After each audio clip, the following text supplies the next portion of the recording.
Guys, welcome back to the sideboard here at the Star City Games Players Championship. I'm Nick Miller alongside Kevin Jones for a Legacy deck tech now.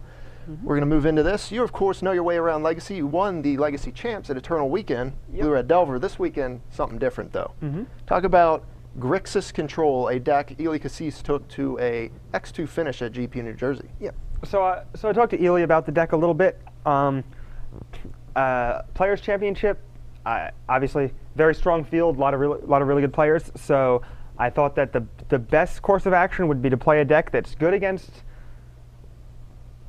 combo decks that people know their way around, and good against fair decks that people know. And so this deck is really good against fair decks because it eschews all the creatures that you can kill, like for more card draw, more interaction, and Cabal Therapy, which is very powerful with Young Pyromancer. But we'll get there. So our threats: Young Pyromancer, just an all-star in this format right now with things like Ataxian Probe, all the cheap interaction, True Name Nemesis, and Snapcaster Mage.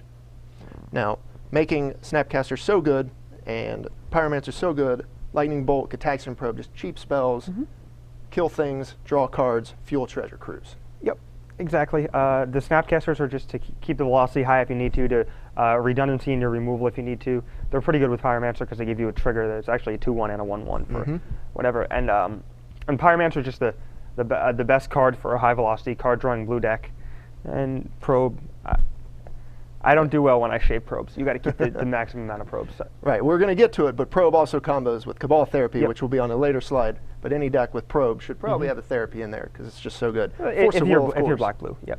Force of Will, of course, you need it to stop a lot of things. Brainstorm, Ponder, gets all your cards, makes more tokens, fuels Treasure Cruise. Yeah, the thing about Force in a Cruise deck is that usually Force is it's a nightmare to play Force against fair decks because you're going down 2 cards to deal with their 1 card, so it's card disadvantage, which is one of the first things you learn is that you don't want to have card disadvantage spells in your deck in Magic. So unless you absolutely need it, like against combo.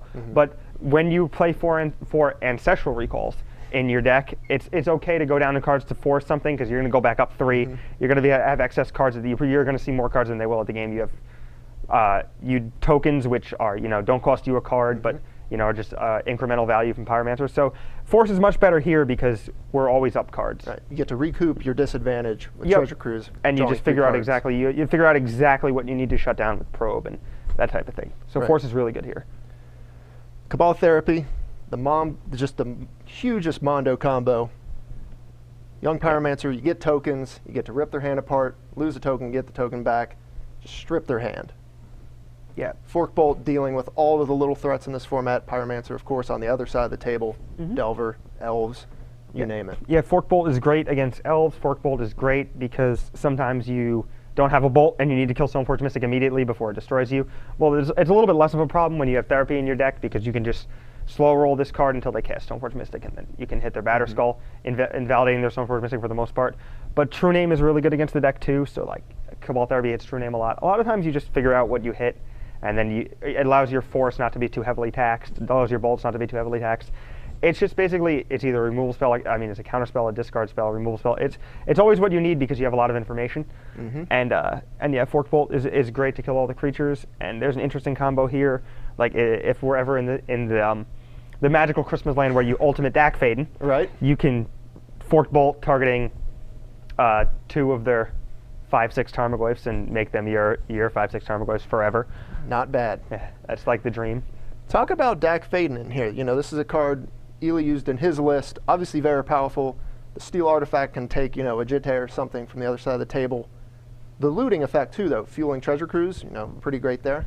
Yeah, so actually, this is great at keeping, again, velocity is a word I use a lot, but in Legacy you really want your Treasure Cruise decks to have extremely high velocity. You don't want to play like the old Bug Delver deck where you can't fill your graveyard fast enough. I don't like that deck for that reason, because you can't fill your graveyard fast enough to keep the cruise good, and you need to draw more things. You can't cruise and draw into 2 dazes. You need to keep your velocity high for cruise, so that's why I like Dak Faden, because it tears you through cards. It keeps doing things.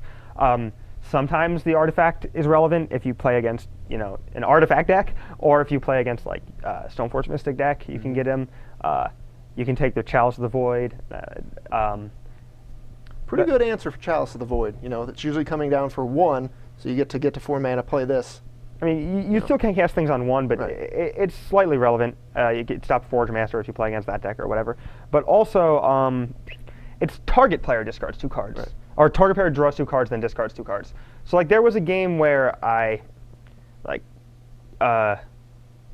got my opponent to flip his Sensei's top when he was empty, or to cast a spell off the top of his deck.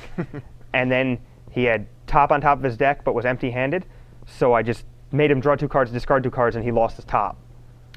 Not a bad move. That's a cool interaction with Dak Faden, is that you can force them to draw cards. If they have counterbalance and you don't want them to have that on top, you can force them to change the top card of their deck with Dak Faden before you cast a spell. You can cast a 1 and then cast plus Dak and then cast a 2, or et cetera, et cetera. Ton It's of a pretty cool interactions. interaction. But yeah. Misspoke about the Chalice thing, but as you said, Yeah. not what we're really there for. Moving on here.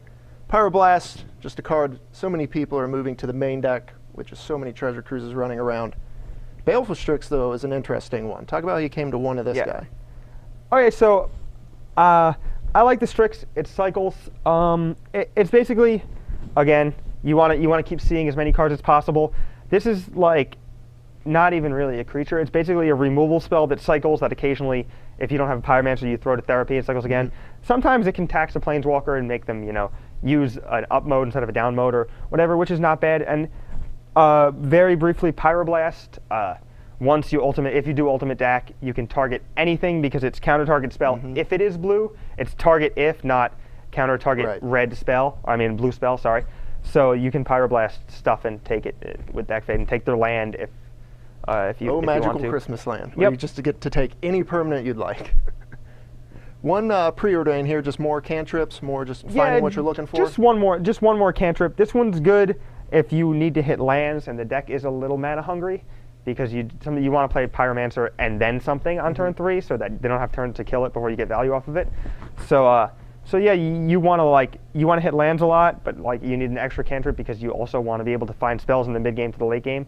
So Preordain's really good on turn 1 when you need to hit your second, maybe third land. Right. That's why it's in the deck. It's good. Cantrips are never bad in this deck. Right. Speaking of lands, fetch land, sweet, Volcanic Island. You want to be able to find that to cast your spells, of course. Yep. We'll have some undergrounds and a basic island and another fetch. Yeah, there's it's 5 blue fetches. It's 9 blue fetches, 4 of which are Scalding Tarns, and then they can all find the basic island or any of the lands in the deck. And when we get to the sideboard, we'll see why there's specifically 4 Scalding Tarns and not just 9 blue fetches. But yeah. Speaking of the sideboard, you got Flusterstorm, some Hydroblast to go along with your Pyroblast, and Electrickery. Where are these guys coming in? All right, so Flusterstorm helps you fight over crews. It's good against combo, obviously. The interesting thing about Flusterstorm is that even if your opponent has their own Flusterstorm, if you keep up the right amount of mana, you can pay to resolve one. I played against Omnitel in some testing, and I had 1 mana or at 5 mana untapped, and he had no mana untapped and had Defense Grid, and I cast Flusterstorm on his spell, and he Flusterstorm back with his only untapped mana, and I just paid 1 and let every other Flusterstorm copy resolve it. So it's really, there's a lot of tricks you can do with Flusterstorm if you know how to use it. Hydroblast is great against Red-Blue Delver. It's like a little hard to kill Monastery Swiftspear, so it's good to have it. Again, you can do you can target anything you want to fill your graveyard or to trigger Dak. It's also good against Sulfuric Vortex, which is annoying. Very good against Burn. Electrickery is a sweeper effect for Elves, other Pyromancer decks, specifically Delver. Death and Taxes.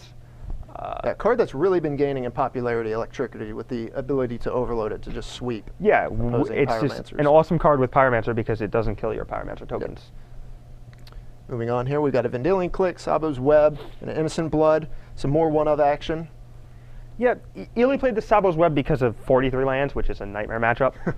And not sure how many levels of thinking involve playing 43 lands in a 16-person tournament.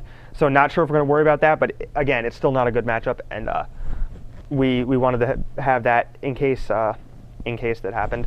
And Click is obviously good against interactive blue decks. A great card for a tournament like this where everyone's playing decks that are skill testing or what have you.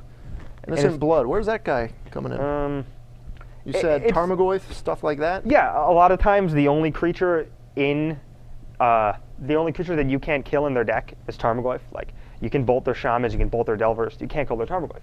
et cetera, et cetera. You can, Electrickery their other small guys if they're like a Maverick type deck, but you can't kill their Tarmogoyf, or you can't kill their Nether Reliquary. So like this is the best card there because you're probably just losing a Pyromancer token if that. You don't have any Delvers, so like, so Innocent Blood's good there. Pretty good value when you have 1/1 tokens you're just generating for free. It's also good if they show and tell an Emrakul, but that happens less likely than, or less often than it should. You got the 4th therapy in the board here, Smash the Sitherines and Annihil Spellbomb to fight graveyard strategies, along with Smash just blowing up stuff like Batterskull. Yes, I picked Smash over Smelt. I was really torn because if you expect literally 0 people to play Chalice of the Void, you can play Smelt, but I expected, at least a couple Chalices. So I played the Smash. Also, the damage is not irrelevant. You might get a Jace if you're really lucky. 4th therapy is pretty self-explanatory. The Spellbomb fuels your crews and stunts their crews. Also hoses graveyard decks. Cycles. Not a bad card against Tarmogoyf either. Not a bad card against Deathrite Shaman. All right. Yep. Last slide here. We've got another Pyroblast, a basic mountain, and a surgical extraction. Yep. Surgical is we're playing Therapy and Snapcaster, so we moved away from Cage. So now we're playing Surgical and Nihil Spellbomb as our graveyard hate. And Surgical is really good with Snapcaster also because you can see. It's also good with the information from Therapy. You might actually be able to get something out of their hand as well. Surgical's great here. Pyroblast is, when you need the 3rd one. Almost had 4, but decided against it. I wanted to play just basic mountain instead because I was worried about decks that play both Stifle and Wasteland taxing my mana too heavily. Because the deck is pretty good on mana. If you get Wasteland, it gets a little sketchy because then again you can't cantrip into spells. You have to cantrip into lands, which is a little terrifying. So this allows you to have both your basics in play, and then you can keep spells from there on out and minimize the impact of the black cards because a lot of times they get less important in some fair matchups. But the mountain's really important. You don't ever want a swamp, but you definitely want the mountain. Alrighty then. Well, the deck is sweet. We've seen it already do results, at SCG or at the Grand Prix in New Jersey, put on by Star City Games, and now you're going to give it a run here at the Players Championship. We wish you the best of luck. Thank you. It's a little change up from Blue Red Delver, but I think you can handle it. I think it's the best deck in a lot of combo heavy and fair deck heavy meta. So I thought that I'd pick to play it. But yeah, thank you. Awesome. We will see you in action Saturday and Sunday. Stay tuned to Star City Games all weekend long for the coverage here at the Players Championship.